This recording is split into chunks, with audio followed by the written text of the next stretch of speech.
Okay, we've got the front and rear trunk kits installed, the footwell kits installed. So we'll open this up. And this shows the front trunk lit up pretty brightly.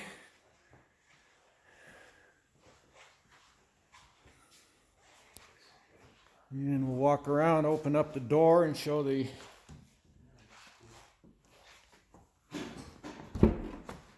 footwell LEDs. Now these will retain the theater effect of the factory lights, so they'll do everything the factory lights did. We also have a kit that tints the mirrors or the upper map lights.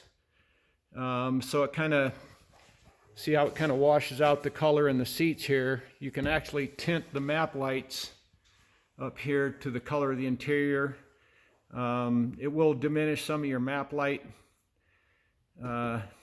visibility, so it's up to you if you want to do that. Here's the rear trunk. You got two 16-inch strips there that retain the factory light settings.